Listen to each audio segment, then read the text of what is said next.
प्रदेश विशेषमा आज हामीसँग हुनेछन् परीक्षण बढाइएपछि प्रदेश 1 मा संक्रमित थपिने क्रम बढ्यो।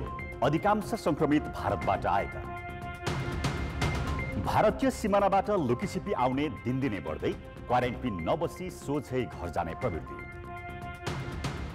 सङ्खुवा सभामा 40,000 मानिस भित्रिए पनि परीक्षण शून्य। जिल्लामा जम्मा 19 वटा पीसीआर किट। र सप्तरीमा राहतमै झिना छपडी। जनप्रतिनिधिकै बीचमा विवाद। नमस्कार, म प्रवीण शिवाकोटी। यी थिए प्रदेश विशेषमा आजका सामग्री। यसबाहेक कर्णालीमा बाँझो जमिन राख्न नपाइने सामग्री हामीसँग रहनेछन्। हेर्दै गर्नुहोस् प्रदेश विशेष समाचार समीक्षा र सन्देश। प्रदेश 1 को 6औं तथा बजेट अधिवेशन जेठ 14 गतेका लागि आह्वान गरिएको छ।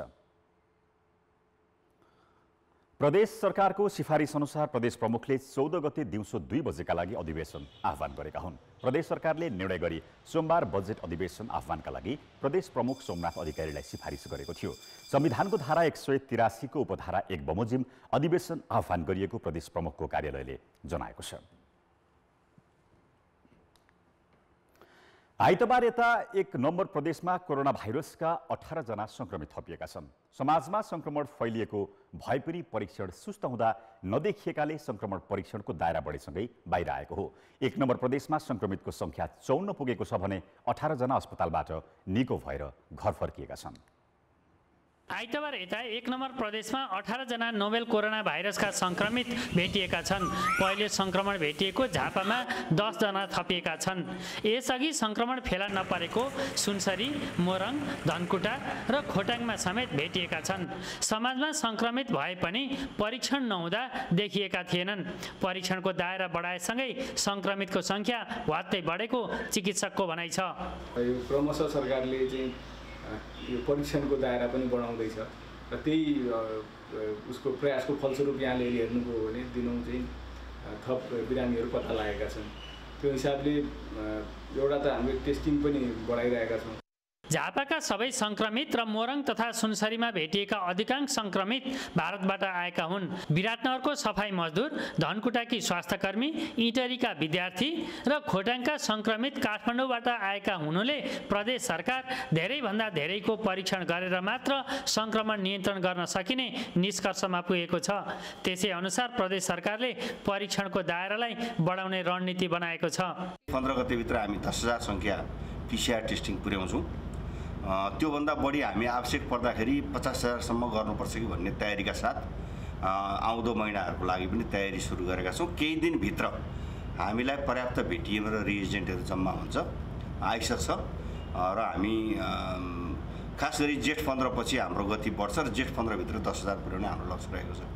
परीक्षणको गति सुस्त भएकै कारण संक्रमण भुसको आगो चाहिँ समाजमा फैलिएको छ। यसलाई नियन्त्रण गर्न परीक्षणको दायरा बढाएर चाँडोभन्दा चाँडो शङ्कास्पद र धेरै मानिससँग सम्पर्क हुनेको परीक्षण गर्नु आवश्यक छ। कान्तिपुर समाचारका लागि क्यामेरामा समु पोखरेलका साथ सहकर्मीहरू विनोद घिमिरे, उत्तम चौलागाई, अर्जुन सुवेदी, गणेशमान मुखिया, सुशीला पाठक र महाप्रसाद खतिवडा, विराटनगर, मोरङ। भारतीय सीमासँग जोडिएका सबै जिल्लालाई सरकारले रेड जोनको सूचीमा राखी सुरक्षा सतर्कता बढाए पनि अझै नेपाल लुकेर आउने क्रम भने घटेको छैन, जसले संक्रमण फैलाउने खतरा झन बढाएको छ। खुला सीमाको फाइदा उठाएर धनुषा र मोहतरी मात्र नभई पूर्वको मेचीदेखि सुदूरपश्चिमको महाकालीसम्म राति राति नेपाल आउने क्रम झन बढेको छ। भारतीय सीमासँग जोडिएका धनुषाको नगरायन नगरपालिकाको गङ्गुलीमा क्षेत्रीय क्वारेन्टिन छ। यस क्वारेन्टिनमा रहेका 84 जना मध्ये 64 जना भारतबाट आएका नेपाली नागरिक हुन्। भारतको विभिन्न स्थानबाट आएका 5 जनामा कोरोना भाइरस पोजिटिभ पुष्टि भएको छ। एउटा हजुरको यूपी र बिहारको बोर्डर सासापुर भन्ने ठाउँबाट आएको थियो भने र हिजो जुन 2 जना पोजिटिभ आएको छ उनीहरू भारतको मूलबाट आएको थियो र प्राय जसो यहाँ हाम्रो क्वारेन्टाइनमा बस्ने भनेकै इन्डियाबाट आउने मानिसहरू नै। प्रदेश 2 मा थ्रोट र नोजल स्वाब सङ्कलन गरिएका 5,585 जना मध्ये मङ्गलबार साँझसम्म 136 जना सङ्क्रमित भेटिएका छन्। पर्सामा 91, बारामा 4, रौतहटमा 21, सर्लाहीमा 6, मोहतरीमा 4, धनुषामा 8, सिराहामा 1 र सप्तरीमा भेटिएका एकजना मध्ये अधिकांश मानिस भारतका विभिन्न स्थानमा रोजगारी गरेर सीमा नाकामा तैनात गरिएका सुरक्षाकर्मीको आँखा छलेर खुला सीमाको फाइदा उठाउँदै चोर बाटो भएर लुकीछिपी नेपाल प्रवेश गरेका हुन्। लगभग 400-500 जनालाई हामी ल्याइसकेका छौँ।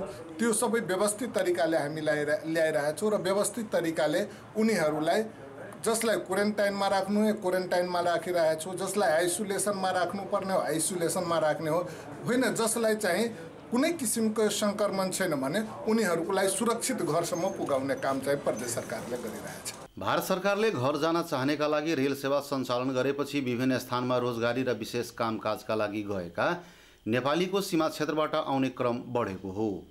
यसबेला स्वास्थ्य परीक्षणको दायरा बढाउनु पर्नेमा परीक्षणको काम भने निकै सुस्त छ। एउटा चाहिँ नै प्रादेशिक अस्पताल जनकपुरको लागि र एउटा गजेन्द्र नारायण सिंह सगरमाथा अस्पताल राजविराजको लागि दुईटा आरटीपीसीआर मेसिन आउँदैछ। त्यसले पनि हाम्रो क्षमता अभिवृद्धि हुन्छ, जाँच चाहिँ स्केल अप गर्न सकिन्छ, बढाउन सकिन्छ। दोस्रो कुरा चाहिँ नि जो हो सही कुरा हो, हामीले चाहिँ नि पीसीआर जाँच चाहिँ बढाउनुपर्छ, स्वाब सङ्कलन चाहिँ गर्नुपर्छ, बढाउनुपर्छ। त्यसमा दुई मतको कुरै छैन। त्यसमा हामी सबै चाहिँ लागिरहेका छौँ। भारतीय सीमासँग जोडिएका नेपालका सबै जिल्लामा कोरोना भाइरसको सङ्क्रमण बढ्दै गएको हो। सङ्क्रमणको अनुपातमा क्वारेन्टिन र आइसोलेसन कक्षको व्यवस्थापन सीमा क्षेत्रका जिल्लामा अझै हुनै सकेको छैन। सरकारले अति जोखिमपूर्ण सूचीमा राखेका जिल्लाको सीमा सुरक्षाको व्यवस्थापन अझै चुस्त पारी व्यवस्थित रूपमा नेपाल ल्याउने र क्वारेन्टिनका साथै आइसोलेसनको राम्रो व्यवस्थापन गरी स्वास्थ्य परीक्षणको दायरा समेत बढाउनु पर्ने देखिन्छ। कान्तिपुर समाचारका लागि सहकर्मी अमरकान्त ठाकुर र ब्रिकेश यादवका साथ अनिल मिश्र, जनकपुरधाम, धनुषा। प्रदेश विशेष प्रेजेन्टेड बाइ एशियन पेन्ट्स। ब्रेकपछि प्रदेश विशेषमा स्वागत छ। लकडाउनपछि विभिन्न नाका हुँदै पैदल र सवारी साधनबाट 40,000 भन्दा बढी मानिस सङ्खुवासभा प्रवेश गरे। तर सङ्खुवासभाको 10वटै स्थानीय तहमा अहिलेसम्म 7 जनाको पीसीआर परीक्षण र 253 जनाको आरडीटी परीक्षण गरिएको छ। परीक्षण हुन नसक्दा कोरोना भाइरस फैलने हो कि भन्ने त्रास बढेको छ। स्वास्थ्य कार्यालय सङ्खुवासभासँग 19 वटा मात्रै पीसीआर किट बाँकी छ। उसले अहिलेसम्म 9 जनाको मात्रै स्वाब सङ्कलन गरेर पीसीआर विधिबाट परीक्षण गरेको छ। प्रदेश सरकार, पूर्व मन्त्री, सांसद र विभिन्न सङ्घ संस्थाले उपलब्ध गराएको 570 आरडीटी किट मध्ये स्वास्थ्यले जिल्लाभरि 259 जनाको मात्रै परीक्षण गरेको छ। पीसीआर किट अभावमा स्वास्थ्य कार्यालयले शङ्का लागेको भरमा या आरडीटी किटमा एन्टिबडी पोजिटिभ देखिएको मात्रै पीसीआर विधिबाट परीक्षण गर्ने गरेको छ। 259 वटा आरडीटी टेस्ट र 9 वटा पीसीआर टेस्ट भइसकेको अवस्था हो। जम्मै हाम्रो जिल्लालाई प्राप्त भएको आरडीटी 570 वटा र हाम्रो जिल्लामा बाँकी रहेको भनेको 311 वटा अझै बाँकी छ। सङ्खुवासभामा कोरोना परीक्षणको गति खासै तीव्र हुन सकेको छैन। क्वारेन्टिनमा 14 दिन बसेर घर फर्केको, प्रहरीले पक्राउ गरेर अदालत लैजाने अभियुक्त र कोरोना सङ्क्रमण भएको जिल्लाबाट आएकाको मात्रै आरडीटी परीक्षण गर्ने गरेको आरोप स्थानीयको छ। स्थानीयले परीक्षणको दायरा बढाउनु पर्ने माग राखेका छन्। आरडीटी सँगसँगै पीसीआर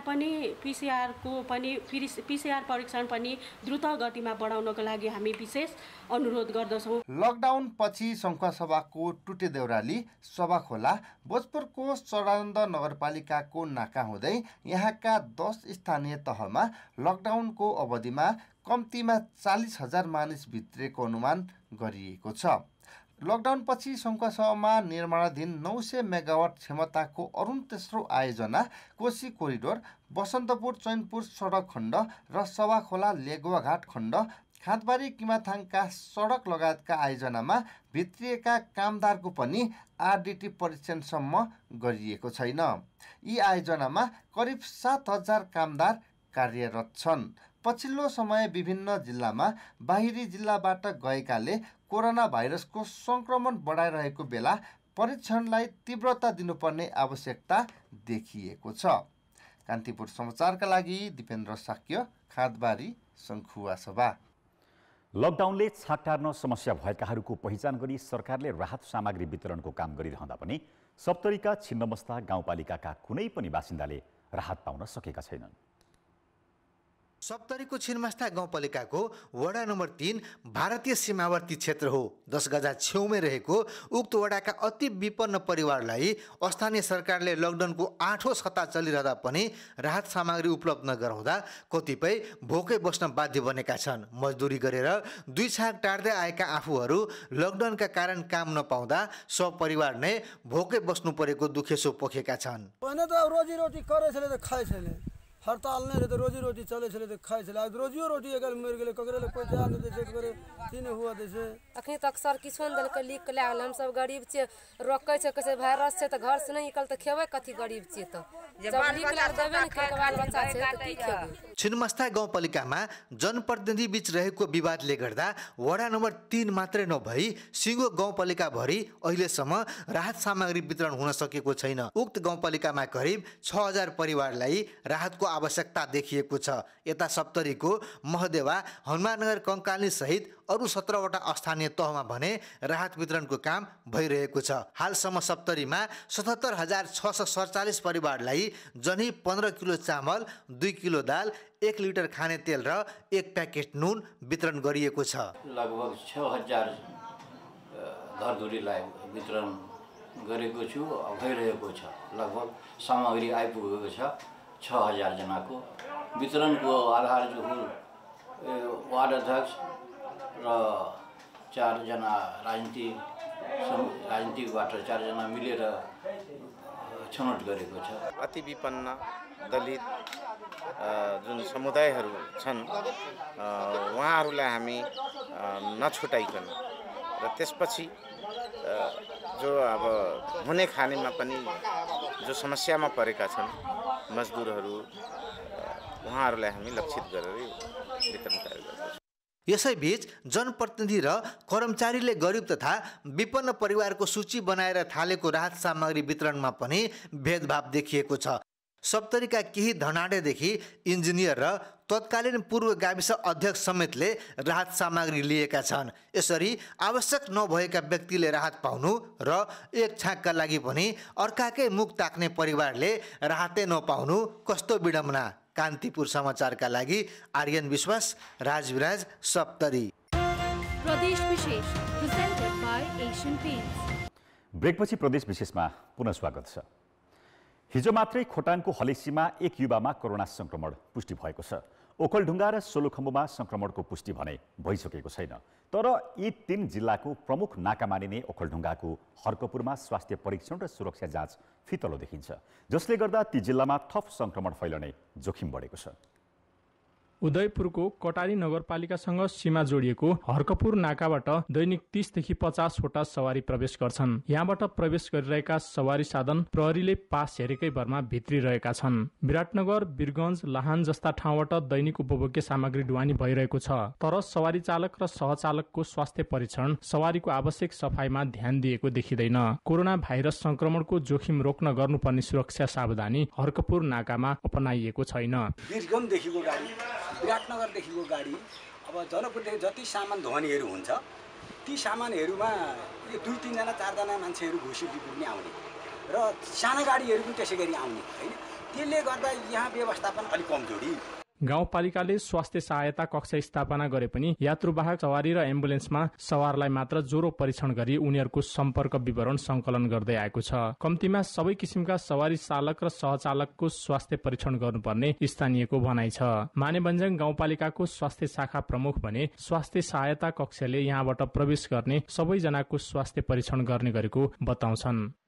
यहाँ आउने प्रत्येक गाडीहरूलाई हामीले यहाँ शिफ्ट ड्युटी बिहान 5 बजेदेखि 1 बजेसम्म र 1 बजेदेखि 9 बजे 2टा शिफ्ट ड्युटीमा हाम्रो स्वास्थ्य कर्मीहरूलाई परिचालन गरेका छौँ र स्वास्थ्य कर्मीहरूले उहाँहरूले यदि शङ्कास्पद देखिएको खण्डमा उहाँले चेक जाँच पछाडि विशेष प्राथमिक उपचार साथै सम्बन्धित स्थानमा पठाउने र यदि त्यस्तो नभएको खण्डमा स्वास्थ्य शिक्षा प्रदान गर्दै उहाँहरूलाई चाहिँ विशेष गन्तव्य स्थानसम्म पठाउनको लागि पहल कदमी गरेका छौँ। सुनकोशी पुल तरेर पारी, उदयपुर र वारी ओखलढुङ्गा आउने स्थानीय यात्रुलाई प्रहरीले बिना पास आवत जावत गर्न दिएका छन्। स्थानीय प्रशासनले हर्कपुरमा व्यवस्थित स्वास्थ्य सहायता कक्ष निर्माण गर्ने तयारी भइरहेको जनाएको छ। ओखलढुङ्गा, सोलुखुम्बु र खोटाङमा हालसम्म 1000 को हाराहारीमा आरडीटी परीक्षण गरिएको छ। 3 जिल्लामा कुल 130 जनाको पीसीआर परीक्षण गरिएको छ। हरकपुरबाट प्रवेश गर्ने सवारी साधनमा आवश्यक सुरक्षा सावधानी अपनाउनु पर्ने सर्वसाधारणले माग गर्दै आएका छन्। कान्तिपुर समाचारका लागि कुम्भराज राई, ओखलढुङ्गा। कर्णाली प्रदेश सरकारले लकडाउनका कारण कृषि क्षेत्रमा नकारात्मक प्रभाव पारेको भन्दै बाँझो जमिन नराख्ने नीति कार्यान्वयन गर्न सुरु गरेको छ। उत्पादन बढाएर रोजगारी सृजना गरी खाद्य सुरक्षाका लागि उत्पादन विशेष अभियान सुरु गरिएको हो। लकडाउनले कृषि क्षेत्रमा परेको असरले रोजगारी गुमेको र भोकमरीको अवस्था सिर्जना हुने भन्दै कर्णाली प्रदेश सरकारले बाँझो जमिन नराख्ने नीति लिएको हो। प्रदेशमा हाल झण्डै 17 लाख जनसङ्ख्या रहेको तथ्याङ्क छ। हालको जनसङ्ख्यालाई नै 23,420 मेट्रिक टन खाद्यान्न अझै अपुग रहेको भूमि व्यवस्था, कृषि तथा सहकारी मन्त्रालयले जनाएको छ।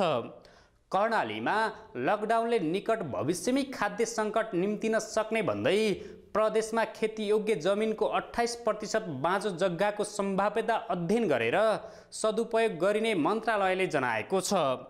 कर्णाली प्रदेश सरकारले सुर्खेतमा खाली रहेको 2 बिघा बाँझो जमिनमा मकै रोपेर यो अभियान सुरु भएको हो। प्रदेशमा उत्पादन बढाउन जोड दिएको छ। भोकमारीमा पर्छौँ र त्यो भोकका विरुद्ध लड्ने चुनौती कति गाह्रो हुन्छ भन्ने कुरा हामी सबैले यसो अनुमान गर्न सक्छौँ, कल्पना गर्न सक्छौँ। त्यो स्थिति नहोस् भनेर कर्णाली प्रदेश सरकारले भूमि व्यवस्था, कृषि तथा सहकारी मन्त्रालयले यो अभियानको आज प्रदेशव्यापी रूपमा उद्घाटन गरेको छ। यसको मूलभूत 2टा उद्देश्य भनेको एउटा उत्पादन वृद्धि गरेर भोकका यो सम्भावित खाद्य जोखिमलाई न्यूनीकरण गर्ने, दोस्रो उद्देश्य भनेको युवाहरूलाई स्वरोजगार दिने। प्रदेशको भूमि व्यवस्था, कृषि तथा सहकारी मन्त्रालयले यस वर्ष खर्च नहुने 20 करोड रकमको परियोजना बनाएर स्थानीय पालिका मार्फत जमिन बाँझो नराख्ने नीति कार्यान्वयन गर्न लागेको छ। यसअघि कृषिमा विभिन्न अनुदान वितरण गरिएको भए पनि वास्तविक किसानले अनुदान पाउन नसकेको गुनासो गर्दै आएका छन्। त्यस्तै खेती किसानी गर्ने बेलामा मल बिउ नपाउने समस्याले पनि किसान आजित छन्। बाँझो जमिनहरूलाई अलि जोतेर अब चाहिँ बाँझो जमिन खाली नराख्ने भनेर प्रदेश सरकारले त्यो खालको नीति लिएको हुन देखिन्छ। तर प्रदेश सरकारले त्यो बाँझो जमिन जोतेर खाली नराख्ने भन्ने यो कुरा मात्रै गर्ने, अलिअलि देखाए जस्तो गर्ने, सरकार जनप्रतिनिधिहरूले पनि त्यो काम अलिअलि देखाए जस्तो पनि गरिदिने, त्योभन्दा पनि कृषकलाई एउटा राहतमुखी एप्रोचबाट र कृषकसँग सिधा जोडिने गरी जोसँग जमिन छ उनीहरूलाई उत्पादन गर्न लाउन मिल्ने गरिकन उनीहरूलाई राहत दिनु पर्यो, उनीहरूलाई आवश्यक सामग्री प्रदान गर्नु पर्यो। त्यसो गर्यो भने चाहिँ बल्ल चाहिँ कृषिले पनि अलिकति फड्को मार्ने र यो बेलामा चाहिँ कृषि उत्पादन अलिकति बढेर जाने राम्रो हुने देखिन्छ। बिउ बिजनदेखि लिएर अरू पनि त्यस्तरी दिएको भइदिए भए हामीले जति उब्जन गर्नुपर्ने थियो नि हाम्रो त्यो जग्गाले त्यति उत्पादन गर्न सक्थ्यौँ। हाम्रो कतिपय अवस्थामा के छ भने पर्याप्त बिउहरू नभएको हुनाले हाम्रो जग्गाहरू बाँझो पनि छ। कोरोना भाइरस संक्रमण फैलिन नदिन सीमा नाका सिल गरिएकाले अधिकांश किसानले मल बिउ पाएका छैनन्। जमिन बाँझो नराख्ने नीति लिएको प्रदेश सरकारले किसानले भोग्नु परेका समस्या समाधान गर्न पनि ध्यान दिने कि? कान्तिपुर समाचारका लागि क्यामेरामा नवीन शाहीका साथ कमल पन्त र पूर्णबहादुर खड्का, सुर्खेत। प्रदेश विशेष आजका लागि यति नै। प्रदेश समाचारहरूको साथमा भोलि फेरि आउनेछौँ। नमस्ते।